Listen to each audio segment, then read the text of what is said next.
Remember, remember, the 5th of December, Scientology's treason and plot. I know of no reason why Lisa McPherson should ever be forgot.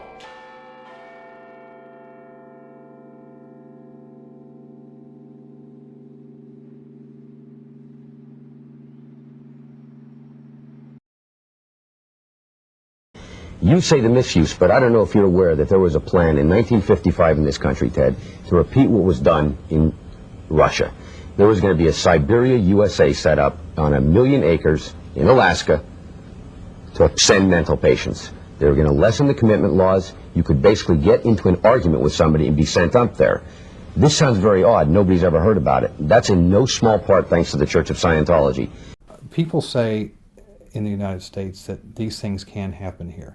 Mental screening that only took place in the old Soviet Union or communist Vietnam or those places. It's not true. I want to talk in some detail about the Citizens Commission for Human Rights, or the CCHR. The CCHR was created in 1969, founded by the Church of Scientology. If you were president, would you work to phase out the IRS? Immediately.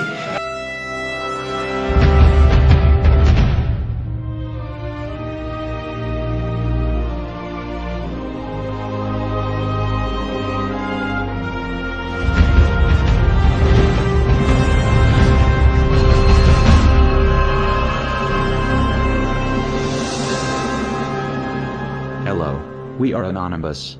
The following is important information concerning the history of Scientology and the Ron Paul campaign. In a 2008 interview on Blunt Talk Radio, a representative from Texas contacted Ron Paul with concerns about the Church of Scientology, specifically Scientology's tax-exempt status. Ron Paul's reply was read on the air.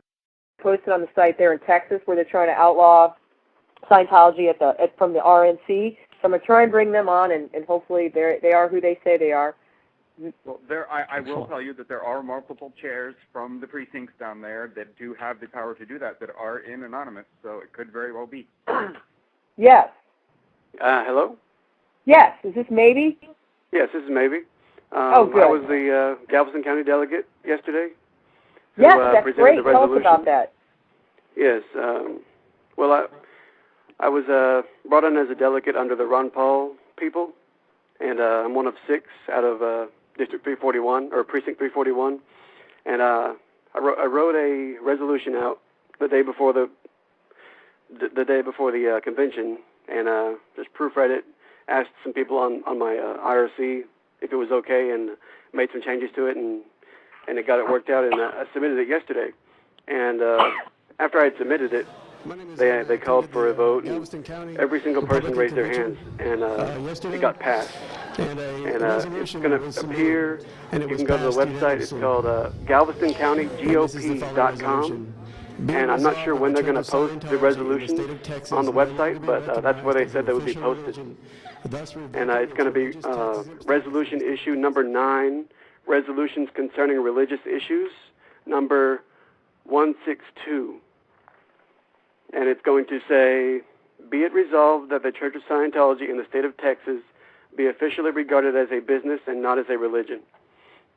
That's the only part of it they're going to be using. What do you think the chances are of getting that passed? And what will the ramifications actually be? The chances of it getting passed, it started out as it's a grassroots campaign, really. And a lot of people think it doesn't have much pull. But if we get enough people involved and enough words out, I think it can become an influential resolution that can be made into a law one day under the Republican Party. Well, God, if the Republicans are on this, man, I may have to change my vote. I'll tell you that. I actually sent Ron Paul an email, and he responded saying he did not support removing their tax-exempt status because he doesn't like taxes. And that's one reason Scientology loves Ron Paul so much, which is stupid. But that's bad. Well, who does like taxes? No one likes taxes, but that doesn't mean, a potential president can't see that a group is totally abusing our, establishment clause, and that's what really pisses me off. I mean, they shouldn't be allowed to have. shouldn't have a special privilege for one religion over another. Would you like me to read the email he sent to me? Sure, go ahead. Okay, this is from Dr. Ron Paul. Thank you for contacting my office. I am always happy when the people of 14th District of Texas take time to let me know where they stand on important issues facing the country. I understand your concerns about Scientology. However, I do not favor revoking Scientology's tax exemption because I oppose raising federal taxes on any group or individual, even when I disagree with elements of that group's political agenda. The precedent of tax-exempt revocation may someday be used to justify raising taxes on other tax-exempt groups, including religious organizations. Thanks for writing. Please do not hesitate to contact my office with any other questions, comments, or suggestions. Sincerely, Ron Paul. Well, don't you think then that if he was so opposed to revoking their tax-exempt status that he might be opposed to the fact that they can make claims on their religious education and have other people pay them back? I would assume. Yeah, that would be the point to make, I think, with him, is that, hey, you're actually paying them money. Well, exactly. He likes that even less. What they didn't know is when Ron Paul said, "I understand your concerns about Scientology," Paul knew much more than he was letting on. Paul and his campaign have had a close working relationship with the Church of Scientology through their front group, Citizens Commission for Human Rights. His claim to not support revoking Scientology's tax exemptions probably has less to do with opposition to raising federal taxes and more to do with a private meeting Paul had with the CCHR the year before in November of 2007, where attendees paid a minimum of $1,000 to speak with Paul. From a CCHR email in November 2007 by Scientologist Mike Kaplan, "I have arranged a private 1-hour luncheon with Ron Paul on 1128 Sin Street, Pete, when he will be in town for the CNN YouTube Republican debate. This luncheon is reserved for $1,000 plus donors to Ron Paul's presidential campaign. 19 people so far have paid and confirmed and will have the honor and pleasure of having lunch and communicating with Ron Paul directly. There is room for one more. He deserves our support. He's the only sane choice as far as I'm concerned."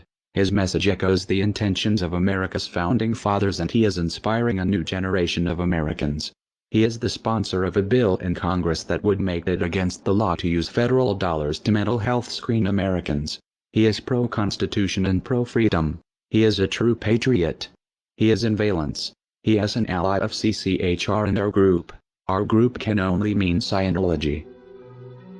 In another CCHR email written by Marla Filidet, a Scientologist and vice president of CCHR, she says, "All my peeps, this was sent to me by Ron Paul's right-hand man, who happens to be a very close friend of mine.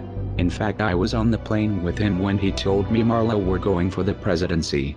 This individual is probably Kent Snyder, Ron Paul's presidential campaign manager, until his death in 2008. He is referred to as Ron Paul's right-hand man by many people and credited as the one to convince Ron Paul to go for the presidency. Snyder has been associated with Marla's organization, the CCHR, since at least 2005, when he was at the opening of the CCHR's An Industry of Death Museum, managed by Marla. This was 2 years before the